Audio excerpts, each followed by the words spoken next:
Hi everyone, আপনাদের সবাইকে রিয়াসবং কিচেনে স্বাগত। শীতকাল মানে ফুলকপি, বাচ্চা থেকে বড় সবাই ওই একই রকম ফুলকপির তরকারি সবসময় খেতে চায় না। তাই কিভাবে খুব সহজে নরম তুলতুলে ফুলকপির পরোটা বাড়িতে বানাবেন সেটাই আমি আপনাদের সাথে শেয়ার করব। চলুন শুরু করি। প্রথমে আমি ফুলকপিগুলো ভালো করে ধুয়ে নিয়েছি, সেটাই গ্রেটারের মাধ্যমে গ্রেট করে নেব। এটায় অনেক রকম সাইজের আছে, আমি বড়টাতেই গ্রেট করছি। পরিমাণে এটা একটা গোটা ফুলকপি আছে। দেখুন বেশি মিহি গুঁড়ো করা হয়নি আর বড় হয়নি। 1 চামচ নুন নিলাম, নুনটা ভালো করে মাখিয়ে সাইডে রেখে দেব যাতে ও থেকে জলটা পুরো বেরিয়ে যায়। অপরদিকে একটা বলে 1 বাটি আটা, 1 বাটি ময়দা, 1/2 চামচ নুন, 1 চামচ জোয়ানকে হাতে প্রেস করে অ্যাড করছি। এতে জোয়ানের ফ্লেভারটা ভালো আসবে। আর 1 চামচ তেল দিয়ে ভালো করে মিশিয়ে নিয়ে অল্প অল্প জল দিয়ে একটা ডোর মেখে নিচ্ছি। ডোরটা এমনই মাখতে হবে যেটা বেশি শক্তও নয় আর নরমও নয়, কারণ আমি এটাকে 5 মিনিট রেস্টে রেখে দেব। ততক্ষণ আমি পুরটা তৈরি করে নিচ্ছি। গ্রেট করা ফুলকপিটা একটা পাতলা কাপড়ের ওপর নিয়ে কাপড়টার মুখটা ভালো করে মুড়ে আমি প্রেস করে নেব যাতে তার মধ্যে থাকা এক্সট্রা জলটা বেরিয়ে যায় আর যাতে পুরটা ঝরঝরে হয়। এইটা এমন একটা পরোটা যার সঙ্গে কোনো তরকারি লাগে না। এবার কড়াইয়ে তেল দিয়ে 1 চামচ হিং, 1 চামচ জিরে, একটা শুকনো লঙ্কা অ্যাড করে ভালো করে ফোড়নটা ভাজবো যতক্ষণ না একটা ভালো স্মেল ছাড়ছে। তেলেতে যখনই এই হিং দেয়া হয় আমার হিঙের গন্ধটা খুব ভালো লাগে। এবার 1 চামচ ফাইন চপ করা রসুন অ্যাড করে দিচ্ছি।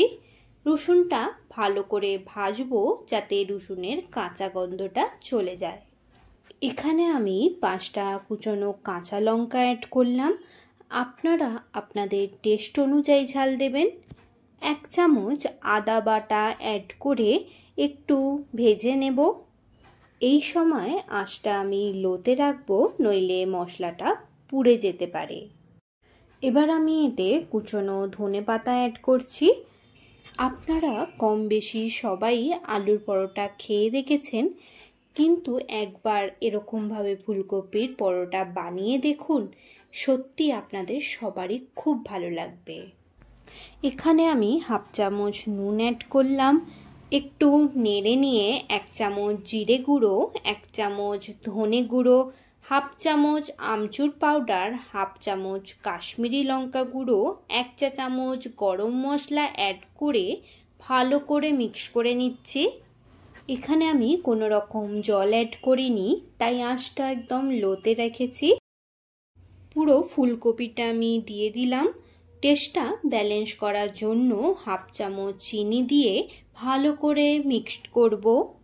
1 মিনিট ধরে ভালো করে লো আঁচে ভাজবো যাতে ফুলকপিটা কাঁচা না থেকে যায়। এরপর আমি এতে 1/2 চামচ হলুদ গুঁড়ো অ্যাড করেছি যাতে কালারটা ভালো আসে। ভালো করে মিক্স করে নিয়ে 1 মিনিট চাপা দিয়ে রান্না করব।